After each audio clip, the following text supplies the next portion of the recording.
ব্যক্তি যদি ইশারের নামাজ জামাতের সাথে আদায় করে আল্লাহ রাব্বুল আলামিন তার অর্ধরাত নফল ইবাদতের সওয়াব দান করে দেয়। সুবহানাল্লাহ। রাসূল করিম সাল্লাল্লাহু আলাইহি ওয়াসাল্লাম বলেন, আর কোন ব্যক্তি যদি ফজরের নামাজ জামাতের সাথে আদায় করতে পারে আল্লাহ রাব্বুল আলামিন বাকি অর্ধরাতের সওয়াব তার আমলনামায় লিপিবদ্ধ করে দেয়। সুতরাং রাসূল করিম সাল্লাল্লাহু আলাইহি ওয়াসাল্লামের এই হাদিস থেকে আমরা বুঝতে পারলাম কোন ব্যক্তি যদি ইশা এবং ফজরের নামাজ জামাতের সাথে আদায় করে তাকে রব্বুল আলামিন তার সারা রাত নফল ইবাদতের সওয়াব দান করে দেয়। ওমর ইবনুল খাত্তাব রাদিয়াল্লাহু তাআলা আনহুর জামানার ভিতরে একজন ব্যক্তিকে বাজারের পাহারাদার নিযুক্ত করা হয়েছে। সাহাবী রাসূল বাজারের পাহারাদারি করেছে এবং সারা রাত নফল নামাজ পড়েছে, এই জন্য ফজরের জামাতে সে অংশগ্রহণ করতে পারে নাই। ওমর ইবনুল খাত্তাব রাদিয়াল্লাহু তাআলা আনহু যখন ফজরের নামাজ আদায় করার পর মুসল্লিদের দিকে ফিরে দেখেন তার ওই সাথী জামাতে উপস্থিত হয় নাই, যেই সাথীকে তিনি বাজারের পাহারাদার নিযুক্ত করেছিলেন। ওমর ইবনুল খাত্তাব রাদিয়াল্লাহু তাআলা আনহু সাহাবীর বাড়িতে চলে গেলেন, গিয়ে সাহাবীর মাকে জিজ্ঞাসা করেন, আপনার ছেলে কেন আজকে ফজরের জামাতে অংশগ্রহণ করলো না? সাহাবীর আম্মা উত্তর দেয়, ও আমিরুল মুমিনিন, আমার সন্তান সারা রাত নফল নামাজ পড়ার কারণে ফজরের জামাতে অংশগ্রহণ করতে পারে নাই।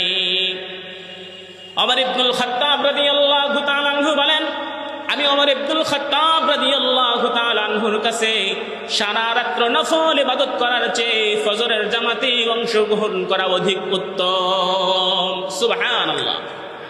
মুহতারাম হাজিরিন, মূসা আলাইহিস সালাতু ওয়াস সালাম আল্লাহ রাব্বুল আলামিনের সাথে কথোপকথন করার এক পর্যায়ে রাব্বুল আলামিনকে প্রশ্ন করলেন, তুকাল্লিমু মাই হাল তুকাল্লিমু আহাদান গায়রি ইয়া রাব্বি, ও আল্লাহ, আপনি তো আমার সাথে কথোপকথন করেন, আমার পরে আপনি কি কোনো বান্দার সাথে কথা বলবেন?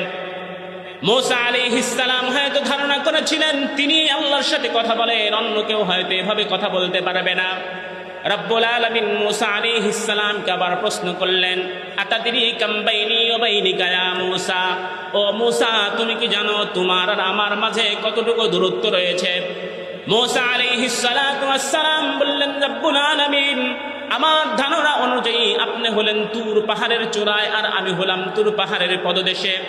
আল্লাহ রাব্বুল আলামিন জানায় দেন, লা ইয়া মূসা, ও মূসা, বিষয়টা এমন নয়, ইন্না বাইনি ওয়া বাইনাকা সাবউনা আলফাম মিনাল হিজাব, নিশ্চয়ই তোমার আর আমার মাঝে ৭০,০০০ পর্দার ব্যবধান। মূসা আলাইহিস সালাতু ওয়াস সালাম আল্লাহ রাব্বুল আলামিনের এই কথা শুনলেন। রব্বুল আলামিন এরপর আবার বললেন, ইন্না বাইনি ওয়া বাইনাকা সাবউনা আলফাম মিনাল হিজাব ওয়া কুল্লু হিজাবিন আলফা সানা, এই ৭০,০০০ পর্দার ভিতরে একটা পর্দা থেকে আরেকটা পর্দার ব্যবধান হলো ১,০০০ বছরের রাস্তা। জোরে বলেন, কত হাজার বছরের রাস্তা? ১,০০০ বছরের রাস্তা। রব্বুল আলামিন বলে, মূসা, আনা ওয়ারাইল হিজাব, আমি হলাম পর্দার এক প্রান্তে, তুমি হলা পর্দার অপর প্রান্তে। সাতাতি উম্মতি, অচিরেই কিছু মানুষ আসবে, ইজতানাবনাহুম, আমি যাদেরকে নির্বাচিত করে রেখেছি। আল্লাহ রাব্বুল আলামিন পবিত্র কালামে হাকিমের ভিতরে বলেন, হুয়া জিতাবাকুম, আমি তাদেরকে যাচাই বাছাই করে রেখেছি। এই সমস্ত ব্যক্তিদের সামনে আমি কথোপকথন করব, তাদের সামনে কথা বলবো, আমার এবং তাদের মাঝে কোনো ধরনের পর্দা থাকবে না। এই ব্যক্তি কারা? মূসা আলাইহিস সালাম যখন জিজ্ঞাসা করলেন তারা কখন কথা বলবে, আল্লাহ রাব্বুল আলামিন উত্তর দিলেন, ইযহুম ইয়াসজুদুন, যখন তারা আমার কুদরতি পায়ে সেজদা করবে। এই জন্য আলী ইবনে আবি তালিব রাদিয়াল্লাহু তাআলা আনহু বলেন, মুসাল্লি ইউনাজি রাব্বা, যারা মুসল্লি আল্লাহ রাব্বুল আলামিনের কুদরতি পায়ে সেজদা দেয় তারা আল্লাহ রাব্বুল আলামিনের সাথে কথোপকথন করে। শুধু তাই নয়, আল্লাহ রাব্বুল আলামিন বলেন, যখন কোন বান্দা আল্লাহ রাব্বুল আলামিনের কুদরতি পায়ে সেজদা দেয়, রাব্বুল আলামিন ফেরেশতাদেরকে ডেকে বলেন, ইয়া মালাইকাতি উনজুর ইলা শাবাব, ও আমার ফেরেশতারা এই যুবকের দিকে তাকায় দেখো, মা দা তাফআল, সে কি করে? ফেরেশতারা উত্তর দেয়, জালা আজলাহু ওয়া মা জালাহু লিআজালি রাব্বি, ও আল্লাহ, আপনার কুদরতি পায়ে তার সমস্ত কিছু বিসর্জন দিয়ে তার সবচেয়ে দামি অঙ্গ মাথাকে ঠেকায় দিছে। আল্লাহ রাব্বুল আলামিন ফেরেশতাদেরকে বলেন, ইয়া মালাইকাতি ফাশহাদু, ও আমার ফেরেশতারা তোমরা সাক্ষ্য থাকো, হাদা আবদি হাক্কা, এটাই হলো আমার পারফেক্ট বান্দা। ইন্নী উবাহি বিহি আলাইহিমুল মালাইকা, এই সমস্ত বান্দাদের কারণেই আমি তোমাদের মতো ফেরেশতাদের উপরে গর্ববোধ করে থাকি। সুবহানাল্লাহ। আল্লাহ রাব্বুল আলামিন এরপরে রাসূল করিম সাল্লাল্লাহু আলাইহি ওয়াসাল্লাম বলেন, যখন কোন যুবক আল্লাহ রাব্বুল আলামিনের কুদরতি পায়ে সিজদা দেয়, যখন কোন বান্দা বান্দি আল্লাহ রাব্বুল আলামিনের কুদরতি পায়ে সিজদা দেয়, রব্বুল আলামিনকে যখন সুবহান বলে ডাক দেয়, রব্বুল আলামিন ডেকে বলে সাব্বাহতানি, ও আমার বান্দা তুমি আমাকে পবিত্র ঘোষণা করলা, সাব্বাহতুকা মিন কুল্লি দামবিন, আমিও তোমাকে সমস্ত গুনাহ থেকে পবিত্র ঘোষণা করে দিলাম। যখন কোন বান্দা আলা বলে আল্লাহ রাব্বুল আলামিনকে ডাক দেয়, সুবহান রাব্বিয়াল আলা, সুবহান রাব্বিয়াল আলা, বান্দা যখন আলা বলে আল্লাহ রাব্বুল আলামিনকে ডাকে, আল্লাহ রাব্বুল আলামিন বলে, বান্দা তুমি আমাকে বড় ঘোষণা করলা, আলাইতুক, আমি তোমাকে মহান বানায় দিলাম, বড় বানায় দিলাম। কেমন মহান বানায় দেন, কেমন বড় বানায় দেন, আল্লাহর রাসূল সাল্লাল্লাহু আলাইহি ওয়াসাল্লাম হাদিসের ভিতরে বর্ণনা করেন।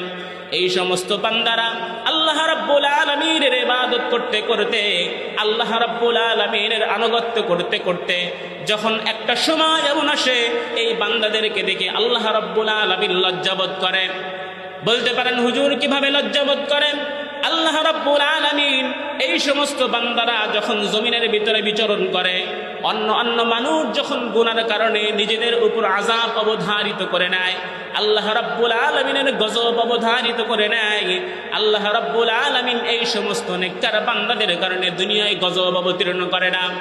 আল্লাহ রাব্বুল আলামিন তখন তাদেরকে ডেকে দিয়ে বলেন, লাউলা ইয়া শাবাব, ও যুবক তুমি যদি না হতা, লাজালতুস সামাআ হাদিদা, আমি আসমানকে লোহায় পরিণত করে ফেলতাম, ওয়াল আরদা সাফসাফা, জমিনকে তামা বানায় ফেলতাম, ওয়াল আরদা রামাদা, মাটিগুলোকে বালুকণায় পরিপূর্ণ করে দিতাম, ওমা আনজালতু মিনাস সামাই কতরা, আসমান থেকে এক ফোঁটা বৃষ্টির পানি আমি জমিনে ফেলতাম না, ওমা আম্বাতু মিনাল আরদি হাব্বা, জমিন থেকে একটা শস্য দানাও আমি উৎপাদন করতাম না, বাল আনজালতু আলাইহিমুস সামাউ সাব্বা, বরং আসমান থেকে একের পর এক আযাব দিয়ে গোটা বিশ্ববাসীকে আমি ধ্বংস করে ফেলতাম, কিন্তু তোমার দিকে তাকায়া আমি এই আযাব দিতে পারি না।